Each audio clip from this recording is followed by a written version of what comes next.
All right, everybody, how we doing? Good. That's probably enough extrovert time for a global virus situation. Just kidding. I'm so glad that you're here. My name is Kurt. For those of you in the room, in the lobby, on live stream, watching later from quarantine, whatever, we are so glad that you're here. Thank you for being a part of our church today. As Brian said, we are concluding the shortest series we've ever done, 2 weeks.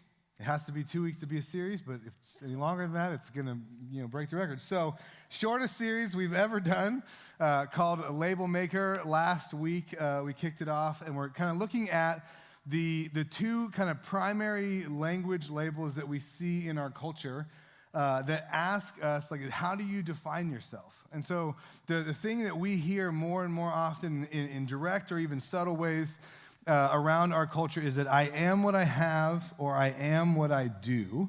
And so last week we looked at I am what I have, and we talked about how do we make sure that we posture ourselves, for those of us that want to try to follow Jesus as best we know how and do life his way, how do we posture our life and our priorities to actually make sure that our stuff that we own doesn't in turn own us? And so we talked about prioritization and generosity.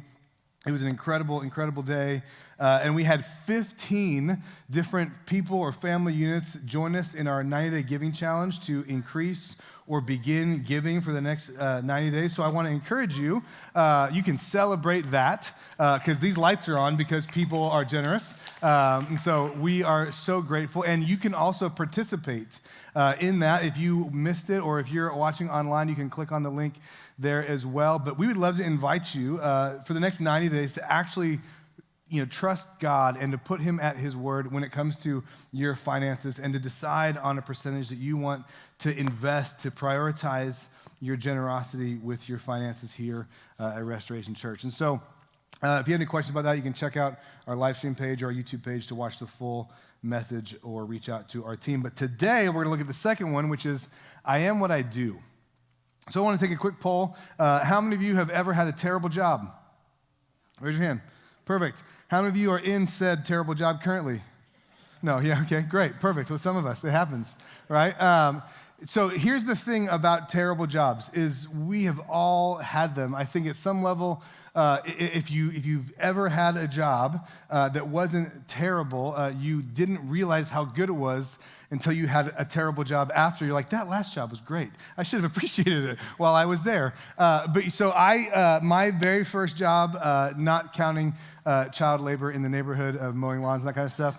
We don't talk about that, especially while it's being recorded. My first job was at Domino's Pizza. This was the old Domino's. It has gotten better since, I have heard.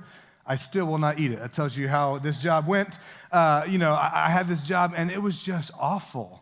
And it just wasn't fun. Nobody wanted to talk to each other. And we have these moments where you can really feel stuck in your job. And yet for many of us, regardless of age or stage of life, what we do for our waking hours of the day is often the primary thing that comes to mind when someone asks us a question about ourselves. And so when we're in a terrible job, when we're in a job that we love, when we've had a job transition, maybe you've even just moved recently to San Diego because of a job transition, maybe you're in high school or college and you're trying to get your first job or get into your career and you thought getting a college degree would be your one-way ticket to a great job and it hasn't turned out that way. Whatever it might be that we have this sense of frustration around our workplace. Maybe you're recently kind of retired and you're like, what do I do now with my life that this thing that has defined me for so very long, whether it was good or bad, is no longer a part of the equation? Probably the number one question that people in my role that I've been asked is, how do I understand what I'm called to do? And Christians use calling and vocation often interchangeably, which we're going to look at today for a little bit. That what am I supposed to do with my life? They usually are asking about a job, and they're frustrated by their job, or they're in that tension. And yet for us, this label that we can easily put on ourselves about I am what I do can often lead us to a destination that we didn't want to go. And so what we're going to look at today is a deeper question that often the job or the workplace or the career that you and I pursue, as well as many other things in our life, really boil down to a deeper question that we often don't ask, but in fact is a question that Jesus asked multiple times. So we're going to look at one of the stories where he asked this question to someone, and I think it's going to illuminate some stuff for us. But just in the sense of review, we asked this question last weekend. If you were here, you already know the answer.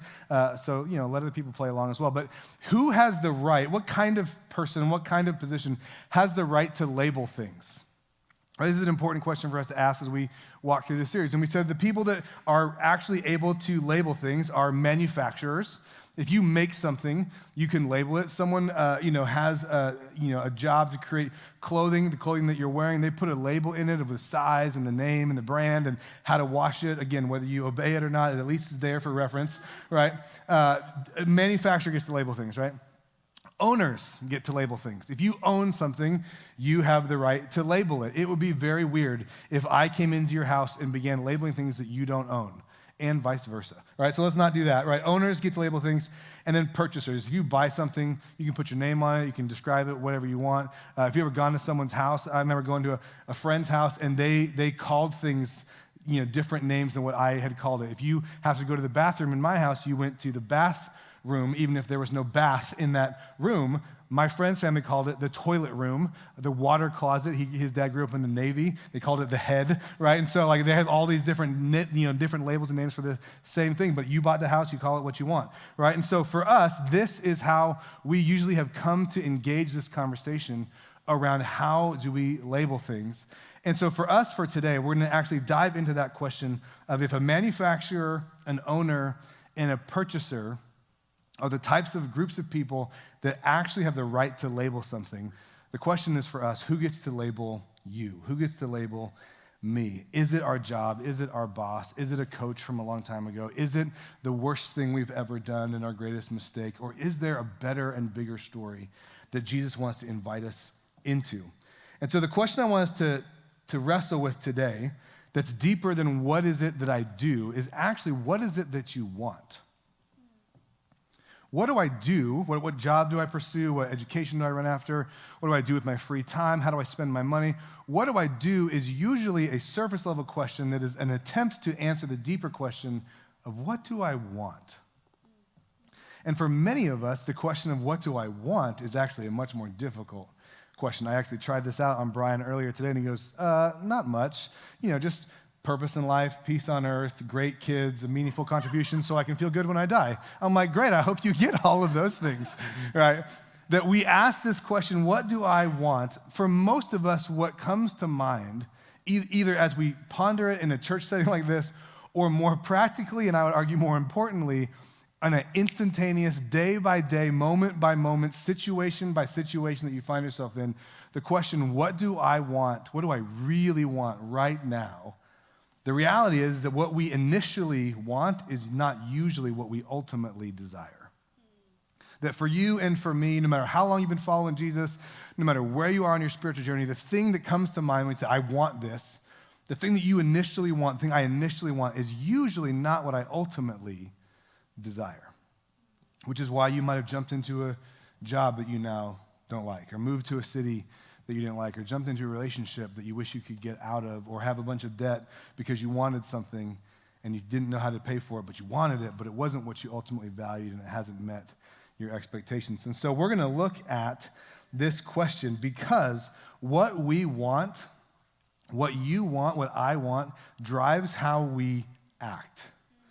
The number one factor that drives how you and I act is the things that we want. It affects what we choose. And if you and I take our actions and our choices and expand that over a long period of time, that becomes the thing that people look at, and that's called our character. He constantly chooses this. She always wants that, and it leads her life in a certain direction.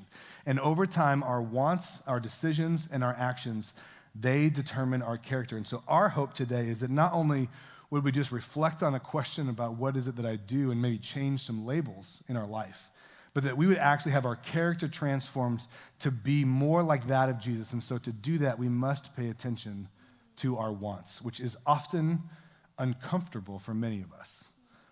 For many of us, our wanter, the thing that motivates our wants when we were a kid, got crushed, got smashed by a parent or a teacher or an older sibling, that you wanted too much or you were too needy and our wanter got broken. And yet today, as we look to the scriptures and specifically to the person of Jesus, I want us to actually be able to hopefully rebuild some of that, and hopefully that will change the trajectory of your life. So, small goal. So if you have a copy of the scripture, you can turn to Mark chapter 10. Hey, why not set big goals for church, right? Well, let's go. All right, so Mark chapter 10, we're going to start in verse 46. If you have your own Bible, you can turn there. If not, there's a blue Bible in the seat back pocket directly in front of you. In this Bible, it's on page 494, or if you have it on your YouVersion app because you don't want to touch anybody else's stuff today, that's okay too. 494 in the blue Bible, Mark chapter 10. What's happening is that Jesus has kind of amassed a pretty significant following. He's traveling now outside of the area that he grew up in Nazareth. He's gone to Jerusalem, and now he's gone to Jericho, as we're going to see in just a moment. These are the two major cities in his time. They're about 50 or 60 miles apart. And that walk between Jericho and Jerusalem was a pretty treacherous one, but a very common one. And there was always people there. It was a high merchant, kind of trajectory throughout that part of town. And so Jesus and his disciples, his followers, probably about 170 or so, scholars estimate, traveling with him everywhere he went, which is pretty crazy, leave Jericho, and we pick up this story in verse 46. And as they're leaving Jericho with his disciples, Jesus and his followers, a great crowd, right? Bartimaeus, who is a blind man, and then Mark decides to let us know the son of Timaeus, which is an odd thing. We're going to get to that in just a second, was sitting by the roadside. So he's outside of the city.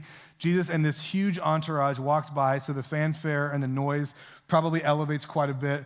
And so this guy, who's a blind beggar asking for mercy, asking for money, right, hears this, and he kind of pays attention and says, and when he heard that it was Jesus of Nazareth, he began to cry out loudly, saying, Jesus, son of David, have mercy on me.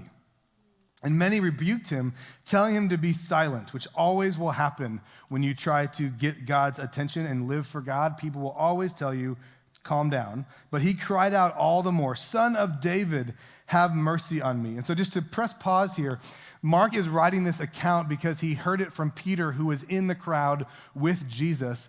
And this blind guy had heard about Jesus enough that when he recognized people murmuring, because he can't see, right, that Jesus is among them, he's heard enough about Jesus that he's interested in getting Jesus' attention. And so he just begins shouting. I mean, it's an eruption, in the middle of a crowd, enough that people tell him, dude, chill. Like, you got to calm down. Like, why would Jesus stop for you? Look how important he is. And imagine that was your experience, that you're outside of the city, people passing you by every single day, and your only option in your mind is to ask for a handout. And you've heard that, man, Jesus is here, and he's the son of David, or other translations call him the Messiah. He's the promised one. And if he actually is who he says he is, if the rumors about Jesus are true, that he is God, God's promised one showed up here on the planet to bring us a perspective of God. Some believe he's actually the Son of God. If those rumors are true, then maybe he'll be merciful. That maybe that's enough of what God is like, that I can shout out. Now, again, it's odd that Mark tells us that his name, Bartimaeus, means son of Timaeus. It seems redundant in English, but it's actually very, very important. In the original language, the scriptures were written in, the New Testament was written in Greek, and Timaeus was actually a well-known philosopher in that time, in that area, and he was probably equally famous. Most scholars believe he probably had left the area of Israel or Palestine and moved towards a more central, city in the Roman Empire, maybe Rome itself, or somewhere in modern-day Greece or Turkey, and had left his son, because bar in Hebrew means son of. He had left his son who was blind. We don't know how. Maybe he was born that way. Maybe it's something that had happened. He had left his son to be a beggar on the street. Imagine a celebrity with a well-known following leaving their child. And so people would pass by this guy, blind Bartimaeus, it's a mouthful, on their way in and out of one of the most powerful and wealthy cities in Jesus' time of Jericho. And they would write their own story. Oh, yeah, but you know who his dad is? He probably doesn't need my money. Or they would write a story, oh my gosh, can you believe that Timaeus would leave his son here, and that would dominate their conversation? They would walk right by the need right in front of them. That this most likely was the story that Bartimaeus was used to being told who he was, and yet in this moment he tells someone else who they are. He says, Jesus, you're the son of David. Remember David, the greatest king in Israel's history, known for so many things, but one of them was known for his mercy. So would you, if you really are Jesus, would you have mercy on me, he cries out.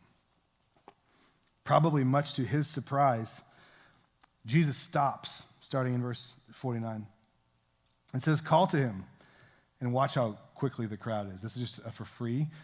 The voice of the crowd can change in an instant, so don't ever listen to it. Don't trust it, all right? So they're saying, shush, shush, shush. And then Jesus says, call him. And they turn to the blind man saying, take heart, get up. He's calling for you. I mean, you can totally hear, the change of tone, right? They're like, be quiet. Oh, get happy. All right, so they call him over.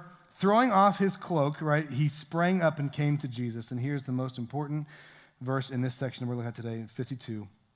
And Jesus said, what do you want me to do for you? I always love it when the God of the universe asks the human a question. It happens throughout the scriptures. See, we can often think that God is a God who tells us, here's what you need to do, here's the rules you need to follow, here's how this is supposed to go, do, behave.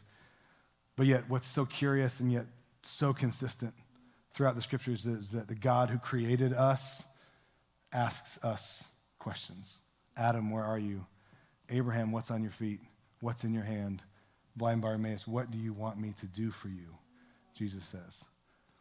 And I don't know about you, if Jesus, were to show up right here, you'd be glad you came to church today instead of me. But if he was here and he said, what can I do for you?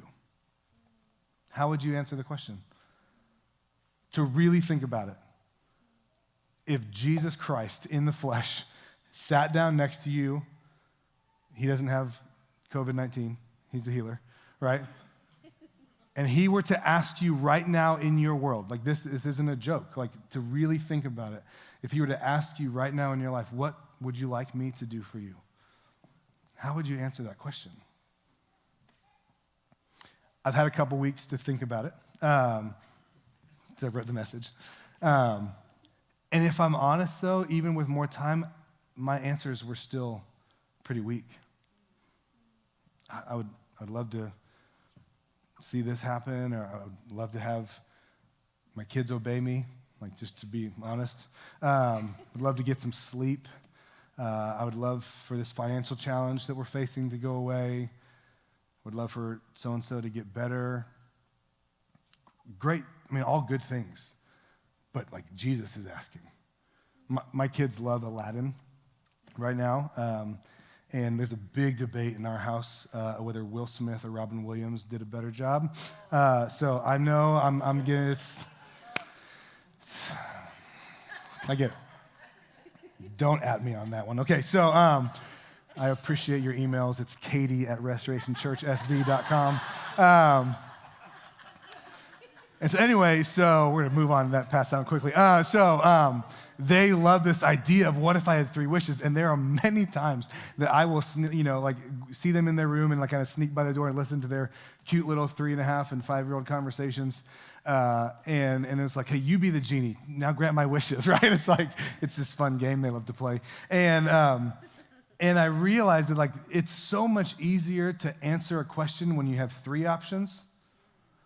I think Jesus gave Bartimaeus 1. What do you want me to do for you? And so on the surface, it feels obvious. Well, bro, I'm blind, would love to be able to see. I've heard you have beautifully coiffed hair and a blue ribbon sash. At least that's what all the art I see makes you look like. Would love to see it, bro. If I could see, I could get some of you, I don't understand that joke. It's okay. Jesus was Middle Eastern. All right, so I would love to see, I could get a job, I could make money instead of having to beg, and that seems like a positive thing for everybody. I could get married maybe. I could get back at my dad. I don't know what his motives were, right? Like, I would love to see, is what he says. What would you like me to do for you? The blind man said, Rabbi, let me recover my sight. Let me recover my sight. Now again, it's interesting. This is more than just, I'd love for you to fix my eyes. This implies that at one point he could see. This implies that he would like to see again. So I don't know how long he had sight, enough to remember, enough to feel the ache of what was lost, enough to live in the pain, not just of what wasn't, but what was and is no more. I mean, that sounds like some of our life, right? That sounds like seasons I've been in. Rabbi, teacher, let me recover my sight. And Jesus said to him, go on your way. Your faith has made you well. And immediately he recovered his sight, and he disobeys Jesus because he followed him. He didn't go on his way. He didn't go back to his old life. He followed Jesus along the way, Mark writes. Most likely because Peter was there and got to know him, began to walk with him.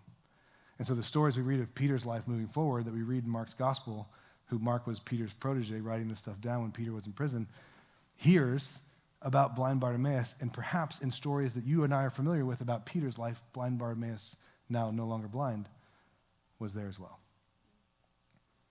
And here's what I think is so interesting about that little turn, because that question of what is that you want, it didn't motivate Bartimaeus to ask for something that would benefit only himself. And yet for many of us, I think when I think about what is it that I want, underlying all of those things that I can say or answer, I'd love to have more money, I would love to have a better job, I would love to be more attractive, I would love to get back at this person that has hurt me, I would love whatever it might be in your life. I'd love a bigger house, I'd love a vacation, I would love for someone I care about to get better, I would love a better job, I would love purpose, I would love a sense of meaning in this world, I would love to make a contribution. All of those things are great, but all of those things become secondary when you look at what Jesus is actually asking you. There was a story that my pastor told me when she was on a leadership retreat, and there was a guy that was there, and they had to kind of you know how it is, like there's no assigned seating, but after about 2 or 3 days together, you just always sit in the same spot. Like some of you right now, you're in the same spot. I always see you. Others of you switch sides, and it's mess it up for people. That's cool. You sit wherever you can find one. But like there was this moment, right? And a couple of days into this retreat, someone had switched, and it made one of the other guys kind of frustrated. And the facilitator about halfway through, noticed that this guy was a little bit upset. And he was like, hey, what's going on? He goes, oh, yeah, it's stupid. He goes, well, it's really bothering the group, and I can tell it's on your face, and so I'm going to just ask you, this is the kind of leadership retreat it was on, sounds terrifying, where he just asks what he sees in the moment. He goes, well, I really like that chair. I really like that chair. I've been sitting in the chair all weekend, and now it's taken, and whatever the guy's name was, stole my chair. It's not fair. Stole my chair. These are CEOs in their late 40s, early 50s, worth over $1 million a piece, right? I wanted that chair. And the facilitator did something so courageous and so, in my view, like Jesus in this moment. He goes, well, why don't you ask him for it? And he felt twice as awkward as you feel me telling you this story years removed from what happened. Why don't you ask him for it? No, I don't want to do that. Well, clearly you want it, and it's bothering you, and now it's out here in the midst of everybody. And it literally ended up being a 25-minute, painfully awkward scenario as she recounts it to me, where he goes, well, actually, there's a lot of chairs in this really nice house we're staying at. Why don't you go find the very best chair for you? We will wait. And he sends this CEO throughout the house to bring his own chair that he wants. and gives him the permission and the power to ask for any chair in the house to sit in. Now, you might think, man, what a diva. And you'd be right. I thought the same thing, right? But in the moment, the lesson that this leader was pushing this very influential and powerful person, who was probably used to always just getting what they wanted, what he was pushing them for is to ask the question that whether CEO or high school student, we are terrified to ask. What do you want? What do you want? What do you want in your finances? What do you want in your marriage? What do you want out of a career? What do you want in your next house, in your next home? What do you want your coffee to taste like? What kind of car do you want? And again, this isn't like a visualization message, although there's definitely implications on that. To be specific about what you want helps you get what you want. That is true in our life because you get motivated by it. But deeper than that, it's the character question. It's easier to say, I want my coffee to taste like this barista at Starbucks, than it is to say, Jesus, I really don't want to depend on people's approval anymore. Like, that's a lot harder. Jesus, I would love to make more money. That is a little easier than to go, Jesus, I actually would love the discipline to go the long haul and be a good planner. And to allow myself to live within my means so that one day I can have more than I could ever imagine, regardless of what my income statement says. I would love a better marriage. I wish my spouse would just get it together. God, I would really love to be the kind of husband that my spouse deserves. I would really love to focus on each other and not just cohabitate. Jesus, I would really love to be close to you. If you could move closer, that'd be great. It'd be really great. I mean, I'd love to see you in my world.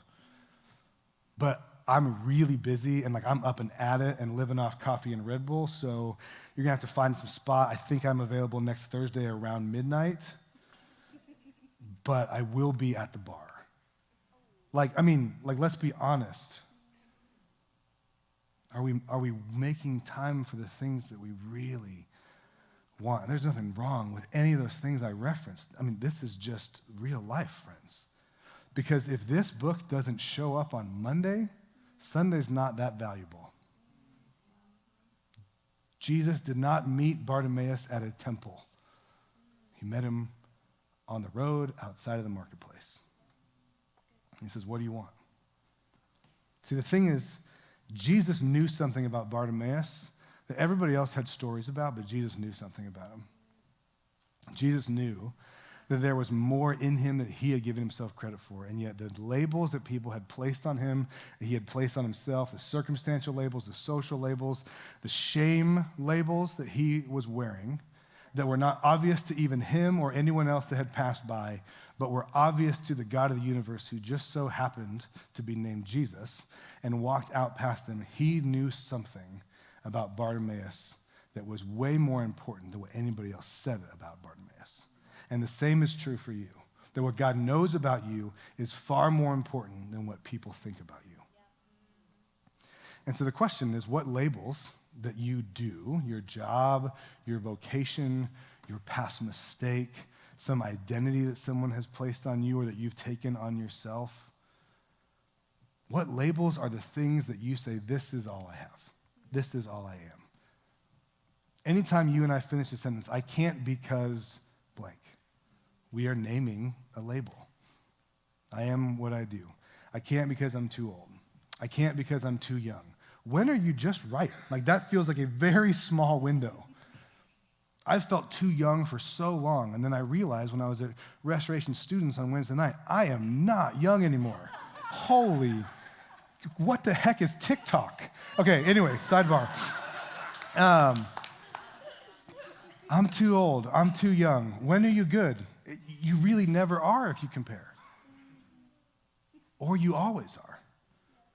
Because you're exactly where God's placed you. Well, I don't have enough yet, but maybe one day. I got too much to manage. I got to pay people with my money to manage my money. Like, how can I got too much, I can't. I don't have enough time. I just need a job, God. Right? I mean, we always live on the edges.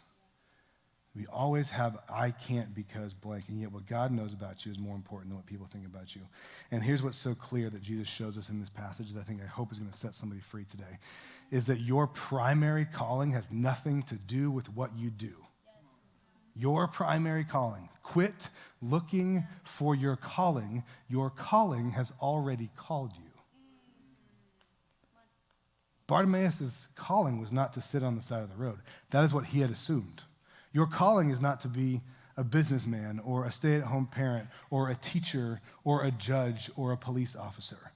That's not your calling. Your calling is to be in relationship with your caller. That's your calling. For every single one of us. My calling, your calling, as humans made in the image of God, we all share a similar and identical, actually, primary calling of engaging in a relationship with the one who called us, because you can't have a calling without a caller. And so Jesus is walking along the road, and everybody had walked past Bartimaeus, but Jesus called to him, which is why the tone changes in the middle of that story. Get up, get happy, he's calling you. And everyone's focus shifted all of a sudden. And maybe some of you have had that moment. I've had that moment. And the thing you long for now shows up and you get terrified instantly because you're like, oh, now it's on. Like now I have to actually step into this. And for many of you, you have been running after some space to think, if I get there, if I get her, if I get that money, if I can do this, if I find success over here, Kurt, then I will find purpose. Then I will fulfill my calling. Friends, Kurt, if you're listening, your calling is to be in relationship with your caller. And then your secondary calling is to do whatever you want for the purpose and the mission of that caller. Your role as a barista, your role as a teacher, your role as a grandparent, your role as a department director at your insurance firm, your role as a real estate agent, as a neighbor, as a citizen, as a spouse, are just as important to God as someone who does what I do professionally and stands on a stage and teaches out of this book. Because Jesus says, what do you want? And when we get that backwards, what does God want me to do? God wants you to ask the question, what do you want? What do you want? And to focus on that enough that it begins to morph and change your character to become more like Jesus. So when we talk about this idea of spiritual formation, I've had some incredible conversations with the staff with this incredible collective here in San Diego called Flourish, and just has been engaging in how do we ask these questions similar to this one around vocation and spiritual formation. And the leader of it, Dr. Jeffrey Sue, who's been here a couple times in the last few months, has become a great friend and mentor and ally. And he says, when we talk about spiritual formation, the reality is that every single one of us is actually undergoing constant spiritual formation. Your soul, your spirit is being constantly formed. The question is not if, the question is by what or by whom. And so we have decided as we've engaged these conversations, like, how do we engage this conversation that isn't about spiritual formation in a don't do this behavior modification, rules and regulations sort of way? Rather than saying don't lie, as Dr. Jeff always says, don't lie, how do we create souls that yearn for the truth, that just desire to live in the light? Rather than saying don't steal, how do we create people whose inner compass, regardless of even religious affiliation, says, no, actually, if I take something from you, it mars how you're made in the image of God? That's a much deeper question, but to get there, to see that transformation of our character, we have to pay attention to what do I want. And the reason we don't, in case you're looking for your out here it is, right? The reason we don't is that most often when I begin to actually look at this question, what do I want? I don't like what I find. I don't like what I find. So I would rather feel good about myself and go, I just want Jesus all the time, right? At least for this hour. When you really look at what do I want, if I lift the hood, there will be things there that I find that I'm like not super proud of. So just to, like, that's okay. In fact, the Apostle Paul writes that I do the things that I don't want to do, and the things I want to do, the good things I want to do, I just can't find a way to do them. And he wrote half the New Testament. So, we're all in this together. But you will find things that you don't love about what you want when you really begin to look at what you want. But if we don't look at what we want, we will never grow past those things that we want. We will never see our wants, our choices, our desires, our actions be shaped into the thing that ultimately I believe all of us, you wouldn't be here otherwise, all of us actually want in some form or another, is to live a life that looks a little bit more like Jesus, to follow a little bit closer, to love a little bit better, to have a little bit more peace, to be able to face challenging circumstances like he did with confidence. I mean, that's what all of us want. That's what Jesus offers to you and to me, but he goes about it by saying, so what do you want? So here's a verse I want you to hold on to if you're in that space, when you are looking at your wants and you're not thrilled about what it is that you're finding, perhaps. Again, the same guy, the Apostle Paul, who had a lot to be ashamed of in his previous life before Jesus, writes to the church in Philippi, and he says this in Philippians 1:3-6, it'll be up on the screen. He says, I thank my God in all my remembrances of you, always in every prayer of mine for you all, making my prayers full of joy because of your partnership in the gospel from the first day until now. The church in Philippi was one of the first supporters of Paul. And he says this, I am sure of this, that he who began a good work in you will bring it to completion on the day of Jesus Christ. So I want us to say that out loud, because you and I, we might need to actually physically, viscerally pretend to believe this before we will actually believe this. So I want you to say that bolded phrase with me. He who began a good work in you will bring it to completion, as if you believe it. As if you really believe it. Ready? Yeah. Here we go. He who began a good work in you will bring it to completion. Now I want to take out the word you, and I want you to put your name. Okay?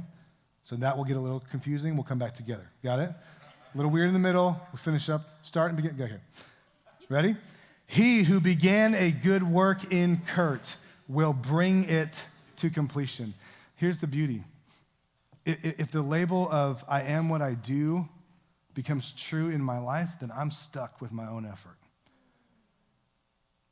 But if I'm following after Jesus, my best days, my most beautiful successes, and my worst failures are actually all wrapped up in the beauty of his presence and his grace and what he is working it out, because I am still a work in progress. Praise be to God.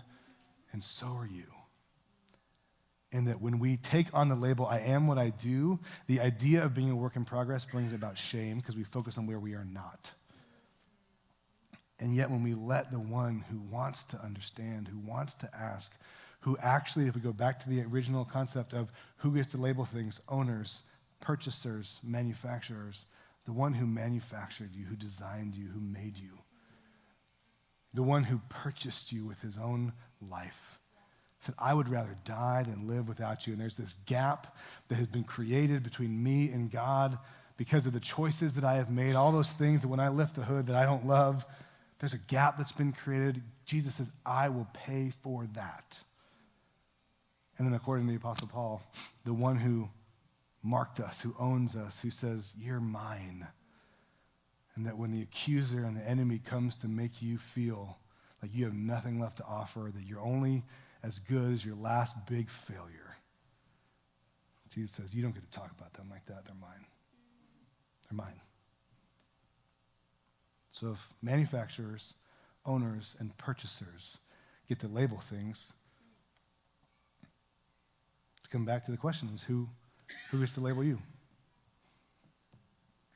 For real. Who or what gets to label you? And I would offer that your life and mine radically transforms when I actually let my manufacturer, my owner, and my purchaser tell me who and what I am. So here's my challenge for us. And this is one of those kind of like, I try to create really practical like application points at the end, and this one's a little bit ethereal, so just apologize, but we're going to get really practical in just a second. When we get this, it changes everything, but it really feels out of reach sometimes. So I'm just going to name that. But this is what I hope becomes true of you, of me. I still need this. I will let the one who showed the most love have the most say. I mean, if you let that define your life, I will let the one who has shown the most love have the most say. So if your boss is the most loving person in your life, thank them, but let them in. If your spouse is the most committed and faithful person, not perfect, but committed and loving, faithful person in your life, make sure that you ask, what's it like to be on the other side of me? Help me. Talk to me. Tell me about me. If you have a best friend who's been there through thick and thin, and even across distance, they're still connected, or they help you move. I mean, whatever, right? Give them space in your life. Let them have the most say.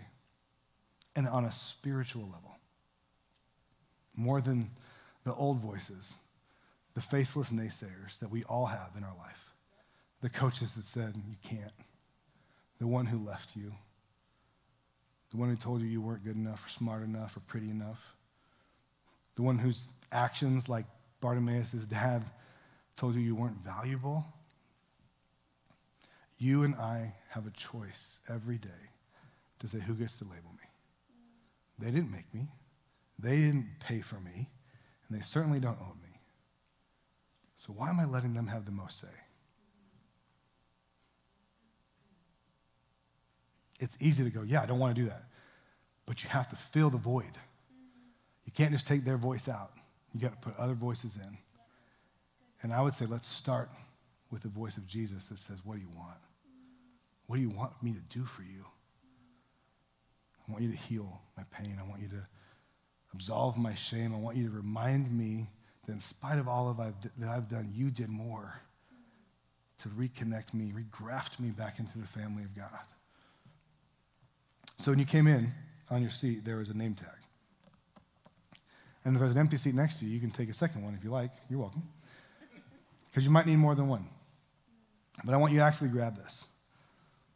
And at some point today, it doesn't have to be right now, I want you to actually write down what you think God says about you. And I want you to look at it. You don't have to wear it to work tomorrow. You can. Awesome. Maybe. For most of us, more likely, underrated. Disappointment. Not enough. Failure. Outcast. Left behind. Whatever it might be.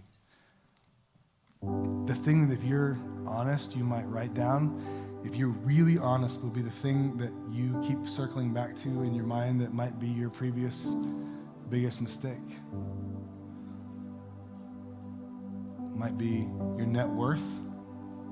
It might be your new job title because you love that promotion and you earned it, man. You get it, right? That's good. But what is it that you define yourself by? What if you wrote it down? And even if just for a few minutes, put it on. I think it would actually challenge you. I know it challenged me. Because if I work for love instead of working from a place of being loved, it changes how I act. It changes what I think. It changes what I want. And for many of us, when your dad broke your wanter, or when your coach smashed your desire to want, or your drill sergeant broke you down, or whatever it might be,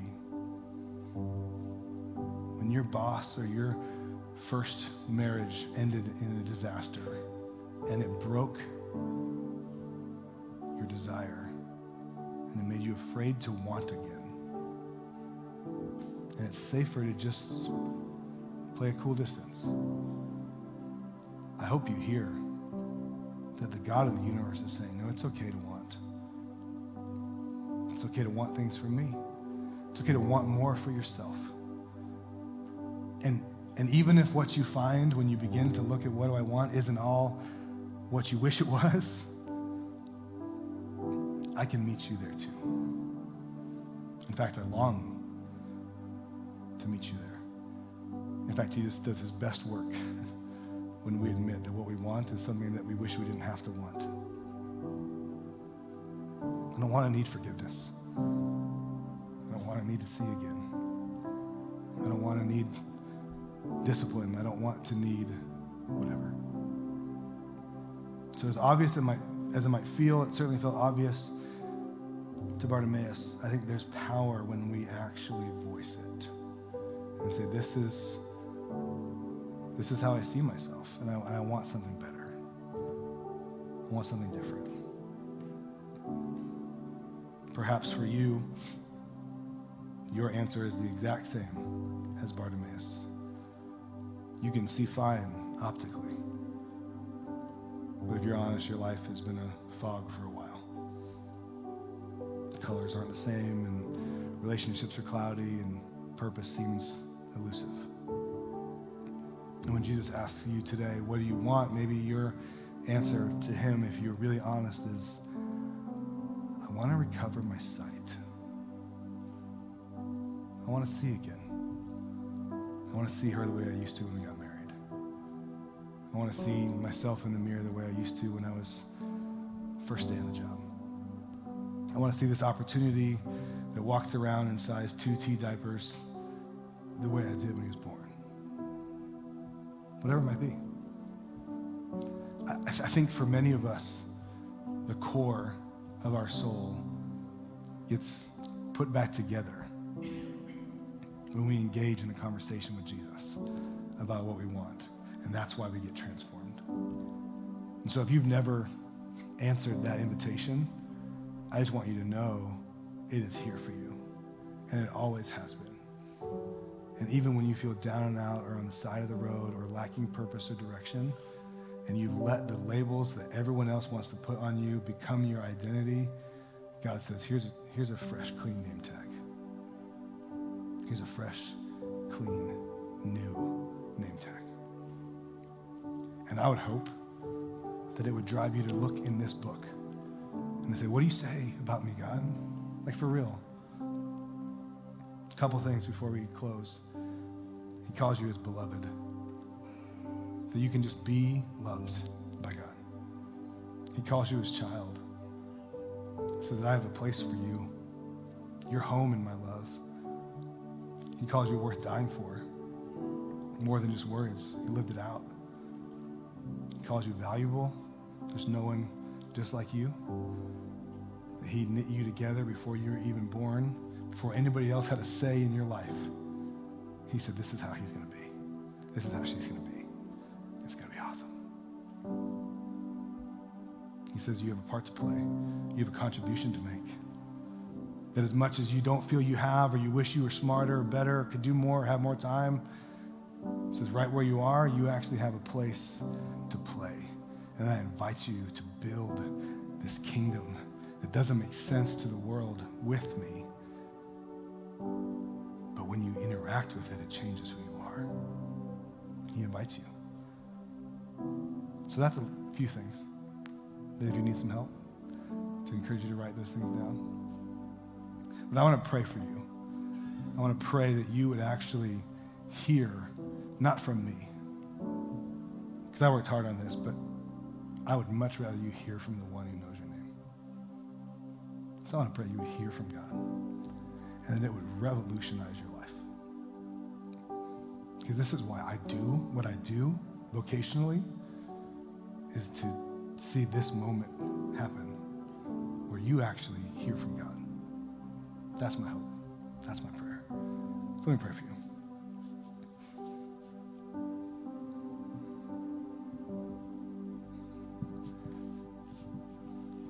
God, I I know the tension that it feels like to be in a space where I don't know what your voice sounds like. And so it becomes really hard to hear what you have to say over all the other voices that can feel so loud. And so, Holy Spirit, I pray that by your power in this very moment that you would meet us exactly where we are, that every single person in this room would have a divine encounter with you in this moment,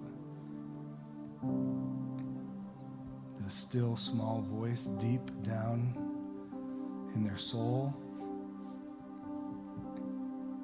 might be quieter than the voice of shame, might be quieter than the voice of performance, but it's there. Pray that in this moment we would just pause to hear from you, to let the one who showed the most love have the most say.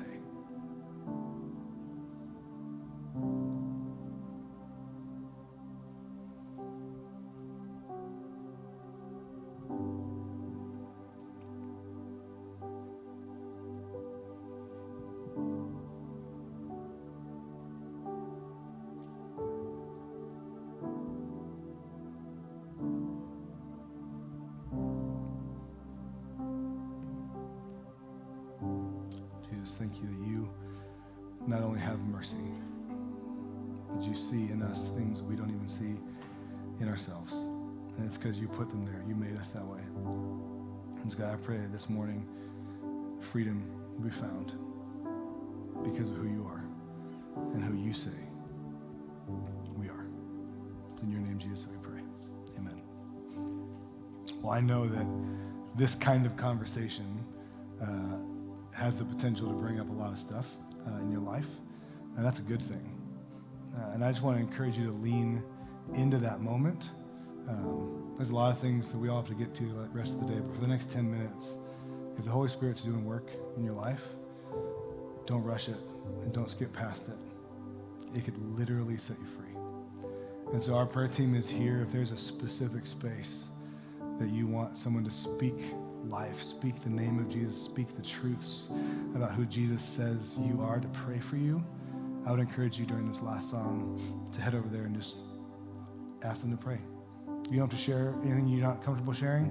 It's really simple. They're going to ask if they can put a hand on your shoulder, and you can say no, but they just want to pray for you. They just want to let you know in a tangible way that the invisible God sees you through an interaction with another person. And then we're going to sing a song that was written for a moment like this. And this moment happens all over the world because everybody needs this reality. Everybody needs to be reminded that you are who God says you are.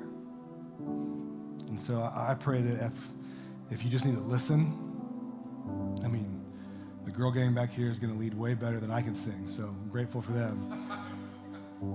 But if you just need to listen to these words and have them wash over your soul, that's okay. If you want to stand and raise your hands and worship God at the top of your lungs because you need to remind yourself that this is true, do that. If you want to sit in quiet in prayerful reflection that the God of the universe knows more about you than you even realized, that's okay. So however it is that you want to engage with God for these next few moments, I would let you know you have freedom to do so. As we worship, we love to give and respond. And so for many of us, that's a way that we worship as we close out our gathering, is to either grab our phone or go to the kiosk in the back and give digitally or with a credit card, or you love, the sound of paper hitting plastic. There's some boxes back there you can do it the analog way. We just want you to know that for those of you that started engaging financially last week, or if you're here and you'd like to participate in the mission, I don't know what better thing to invest in than a place that lets people know that there's a better label to wear than the one that's hurt them. That's the kind of community we're trying to build. We would love your help. We would love your participation. And when I jump in, when you jump in to give and to participate and to prioritize, it actually changes us too. It changes me, it changes you. So it's not just for them, but it's for us. So whatever place you want to be, whatever position you want to take, you want to stand, you want to sit, you want to kneel, you want to get prayed for, you want to give, this is your space to worship. I'm just so glad you're here today. And I pray that you would take that label, take that name tag, and you would follow Jesus' whisper, his invitation. Say, what do you want? Who do you want to be? How can I partner with you? So let's sing together and worship.